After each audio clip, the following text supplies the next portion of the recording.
And I mean, people do talk about you, John, as having a real sort of passion about you, sort of almost like a zeal, I guess. In fact, particularly when you're preaching, I mean, I certainly experienced that, having actually only heard you for the first time in the flesh today. Well, it was last night. And so many people afterwards were saying the same thing. I was just blown away by the passion, and also by a sense of the presence of God that you brought when you were preaching, I guess, would probably be the best way of describing it. Is that something that you're aware of in some way for yourself?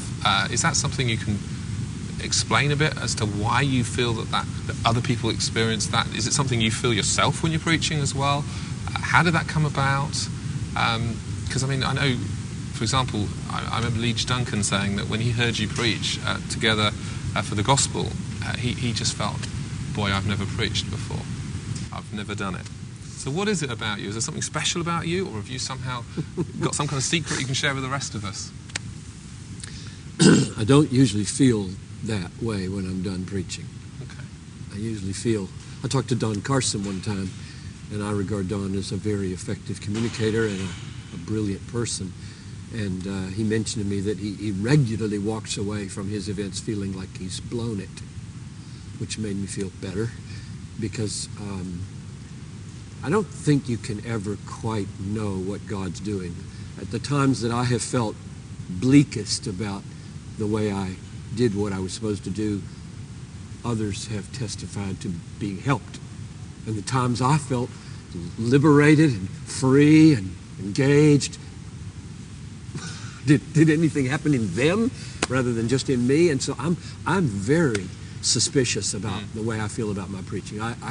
I doubt myself regularly that my assessment of what just happened is accurate, which helps me and hurts me. It means I never feel very excited about what I've just done, and it means I don't fall out the bottom because I say, well, God can do what he wants to do with, Balaam's ass can accomplish what he wants, and so he might use that even though I felt terrible about it.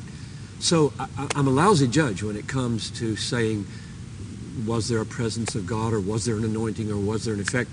I just know that what I want is the gift of self-forgetfulness in what I would call a full engagement, a full passion, a full zeal with what's there in the text and the reality of God in and through the text. I want to see him, know him, be engaged by him, be thrilled by him, say it with whatever effectiveness I can, and let the chips fall where they will. And that, as far as my own subjective awareness goes, that rises and falls. One Sunday I feel thrilled, that I feel met, I feel carried, I feel helped, and others I don't. But that doesn't correlate necessarily with what God's doing in the people out there. So to me, an effective sermon would be, an effective experience sermon would be when I forget myself.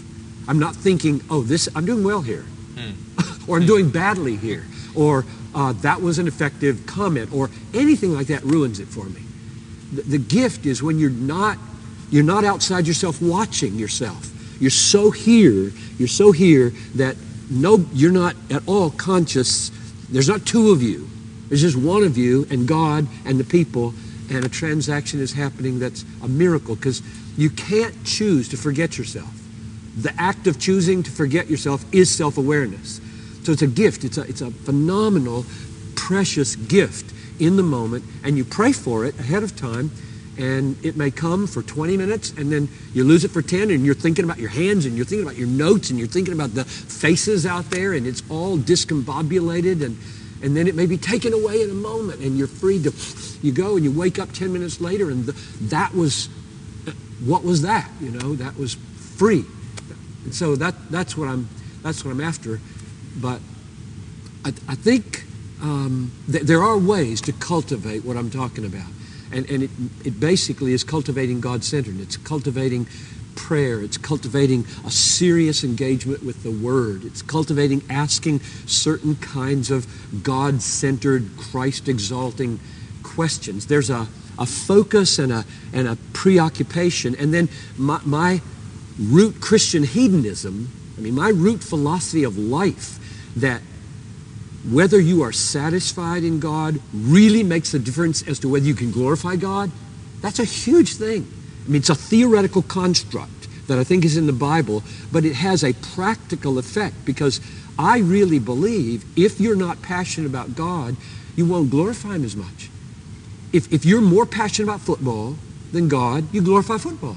If you're more passionate about food or cooking or sex or money or work or stock market than you are about God, that's what gets glorified.